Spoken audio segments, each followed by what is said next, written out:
This So maybe is going.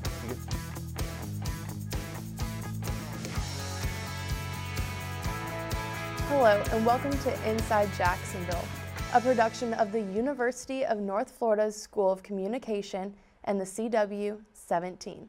I'm Sydney Batzloff. We're here each month with stories about life on the First Coast. We begin with efforts to help some of our most vulnerable, the homeless. Inside Jacksonville's Janay Brown visits the City Rescue Mission to show us not only how the mission meets the immediate need, but also provides much-needed long-term help. There are over 400 homeless people in the downtown Jacksonville area alone. And over the past year, homelessness has increased by 33%. The City Rescue Mission isn't just changing the way our community views homelessness, but they're transforming lives while doing it. And that includes meals. It includes overnight shelter where they have a nice warm bed or cool bed, depending on what time of the year it is, to sleep in.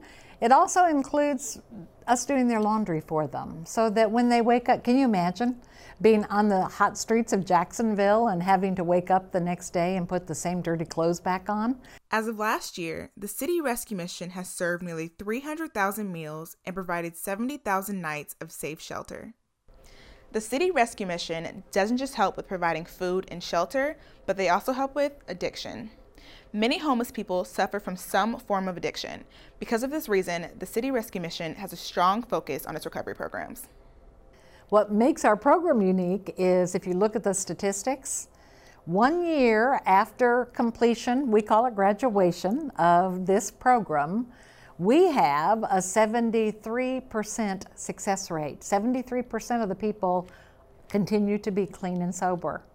The national average is 27%.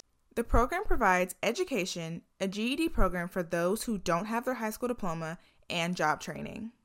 For many students, they look at it like a second chance. Instead of getting the proper help, I chose to use alcohol as a way to cope. And before I knew it, it got really out of hand and alcohol took over my life, and that's when I realized that I really needed to get help. And the final straw was when my friend evicted me from her home. The reality is, the circumstances that led most people to the City Rescue Mission aren't the best, but it doesn't mean it should define the outcome of your life. This nonprofit organization gives those who may have been an addict or had a troubling past the proper tools to live a better life. Janay Brown, Inside Jacksonville. Meredith is still on her road to recovery and plans to graduate in the near future.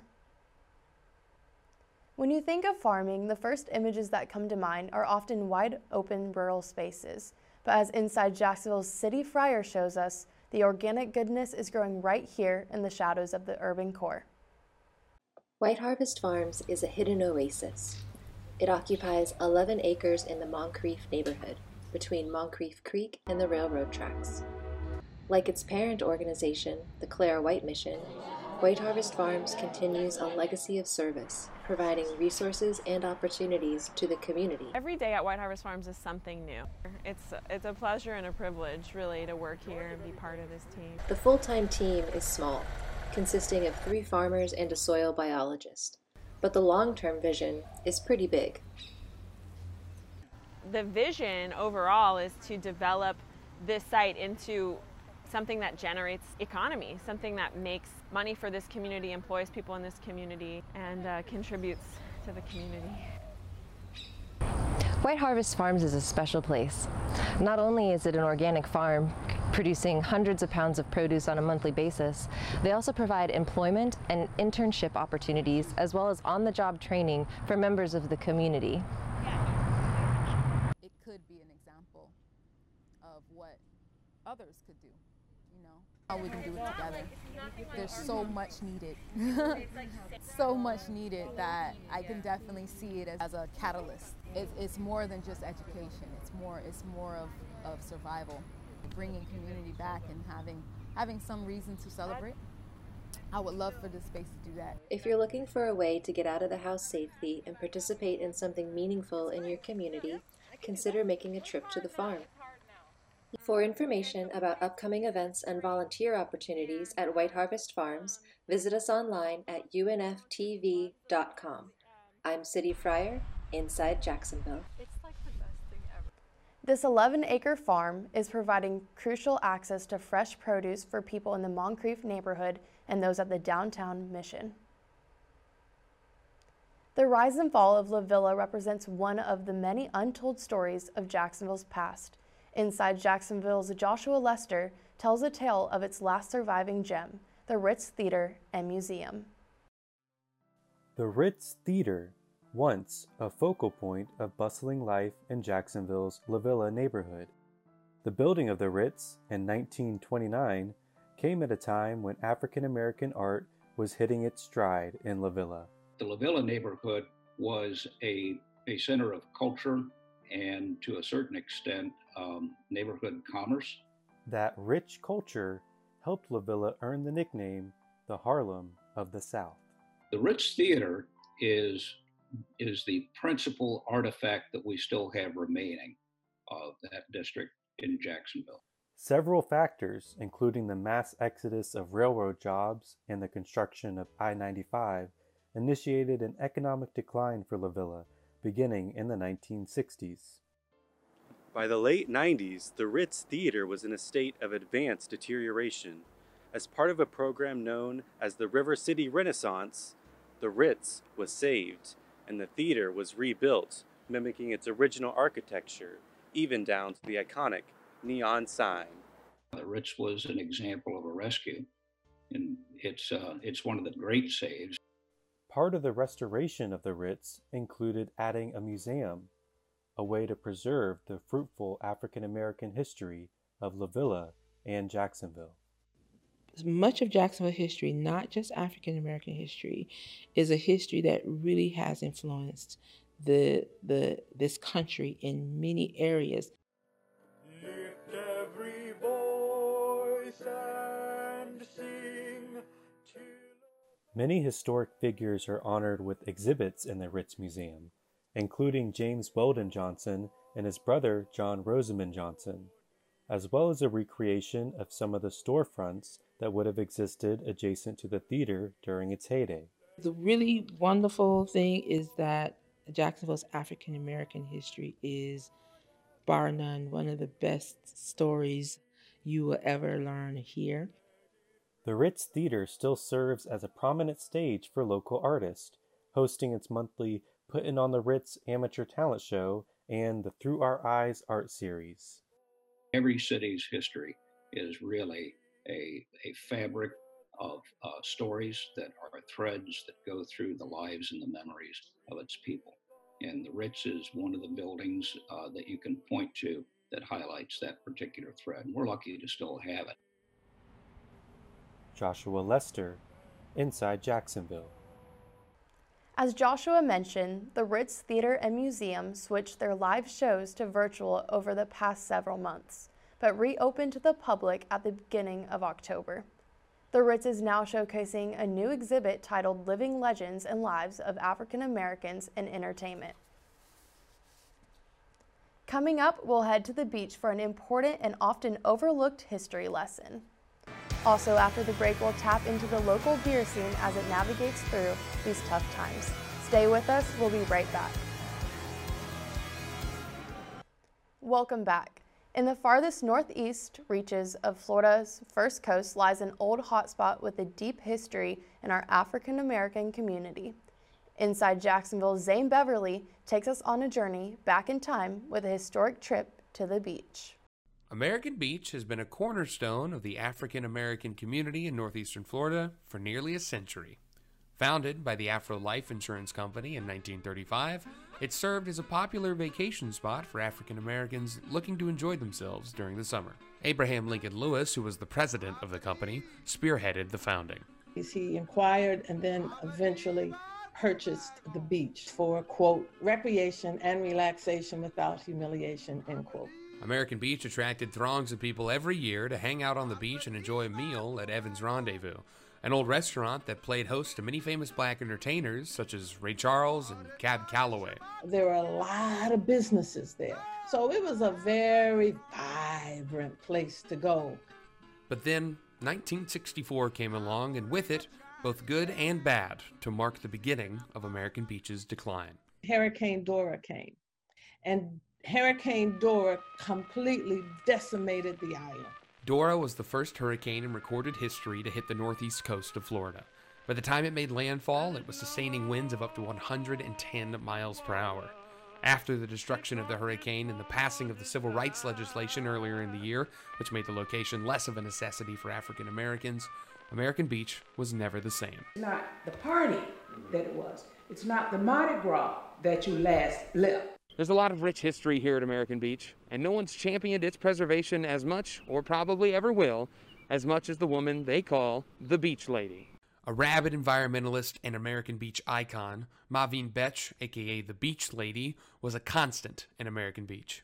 She was the great-granddaughter of A.L. Lewis and an acclaimed opera singer who performed throughout Europe, but she came back to American Beach to promote it and its heritage. And so in the 80s, she had become the Beach Lady. You'd know her when you saw her around town. She had extraordinarily long fingernails, and she also had extraordinarily long hair, and she would put buttons with political slogans and whatnot. She even has Florida's tallest sand dune named for her, which is located right here in American Beach, and it stands as a reminder of her legacy.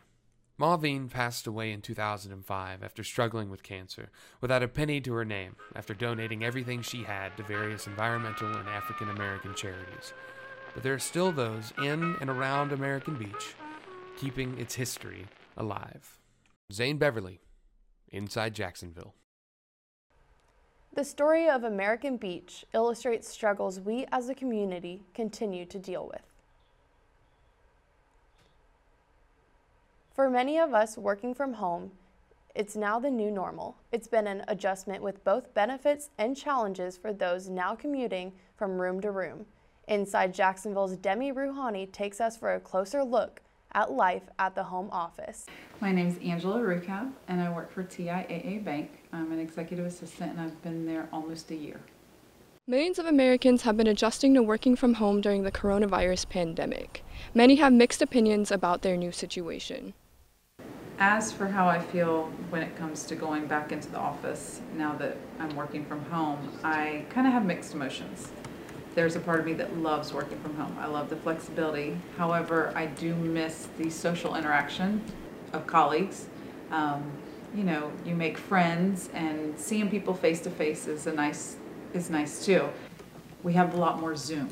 We have a lot more, video conferencing, so it limits your ability. Like when you're in an office and you're going to meet somebody in a room and things like that, you're not tied to a computer or a phone to where if one day my Wi-Fi went out, okay, I could not get on. I had to miss the meeting. You're limited to certain things in that aspect. Denise Rockby, a referral coordinator at a local hospital, says that the coronavirus had some financial effects as well.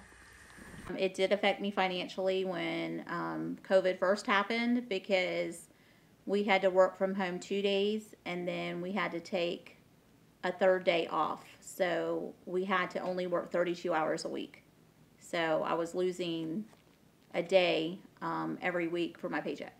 My work performance actually at home has increased because I don't get constant interruptions of people coming into the office and asking me questions and things like that. So I'm definitely more productive in the office, at home than in the office.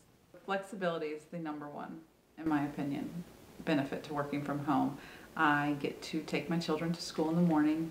I have the flexibility of leaving in the afternoon to go pick them back up if I need to stop for a minute and take care of them, help them with their homework.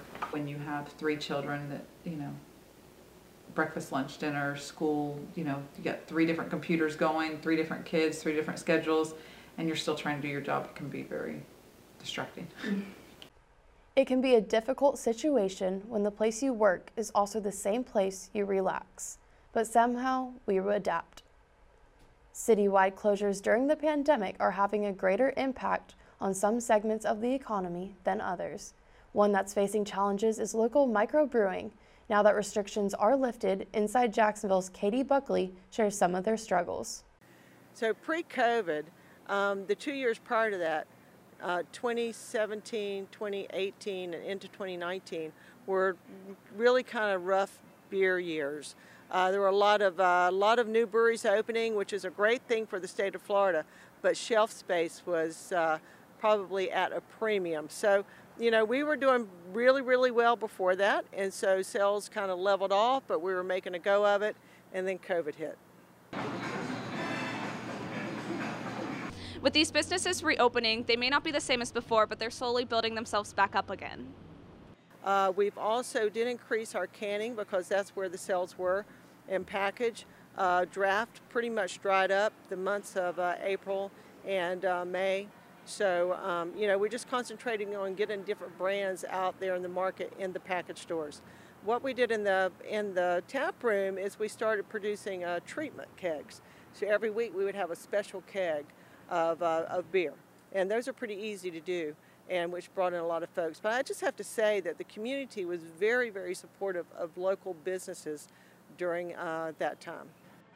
The pandemic didn't only just affect the business, staff were also met with just as many difficulties financially and personally.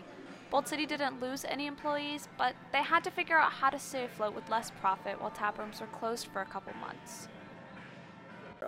The pandemic affected the workplace. In the very beginning, we all took a 20% sort of pay cut or time cut, so to speak, to kind of make sure we could make it through those first hard months. And then when we got some of the PPP stuff, we were allowed to go back to normal hours. Production's been significantly down.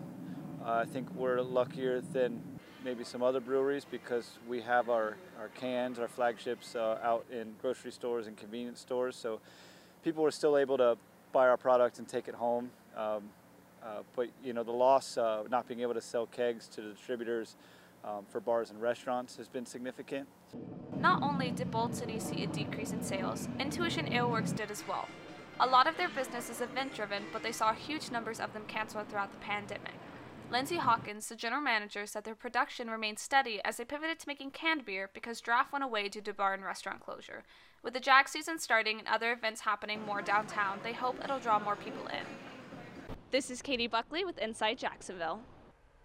With Governor DeSantis moving Florida into Phase 3 of reopening and allowing bars and tap rooms to open to more than 50% capacity, breweries are hoping for a happy ending to difficult and challenging journeys.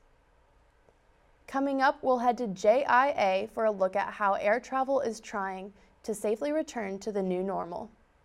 Also, we'll show you how work and funding goes into training the K-9 Patrol.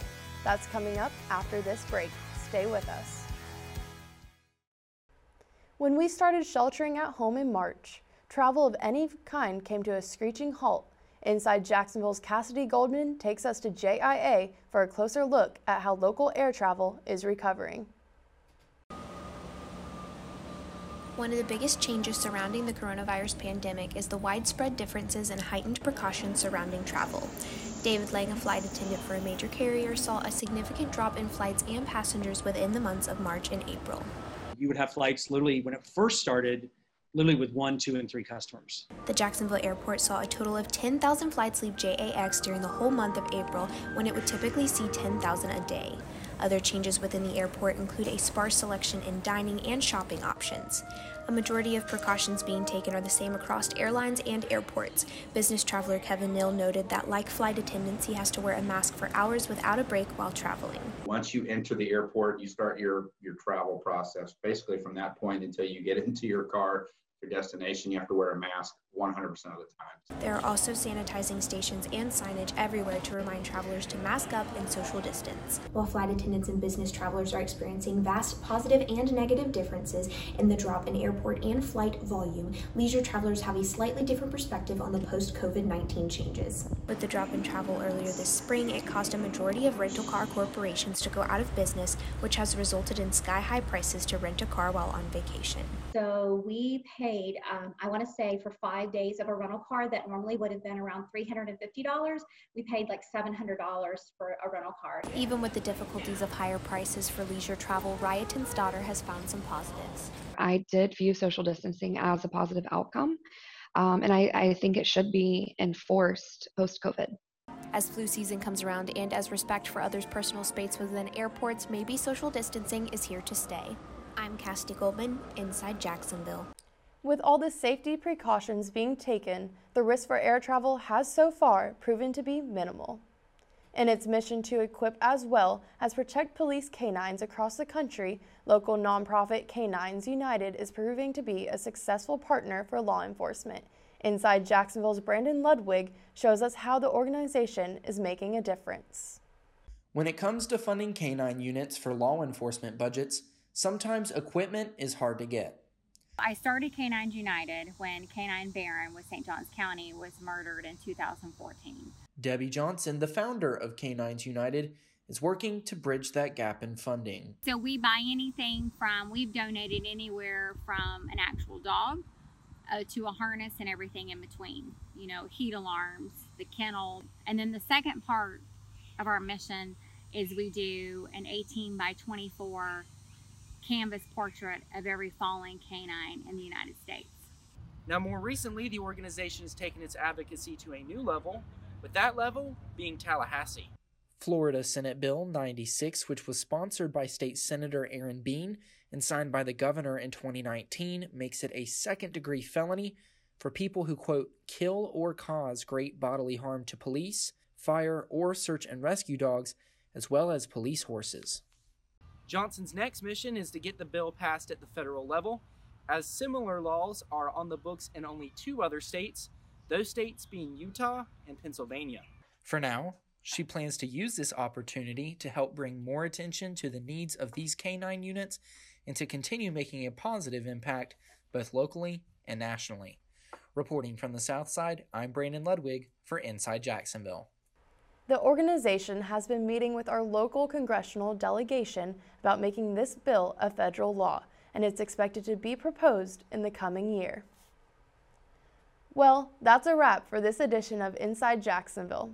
If you missed anything from today's program, just visit our website, unftv.com, and look under the Digital Journalism tab where you'll find expanded versions of our stories, photos, interviews, and other extras. Again, that's unftv.com. You can also find us on Instagram, Facebook, Twitter, and YouTube at InsideJacksUNF. From all of us here at Inside Jacksonville, thank you for joining us, and we'll see you next month right here on the CW 17.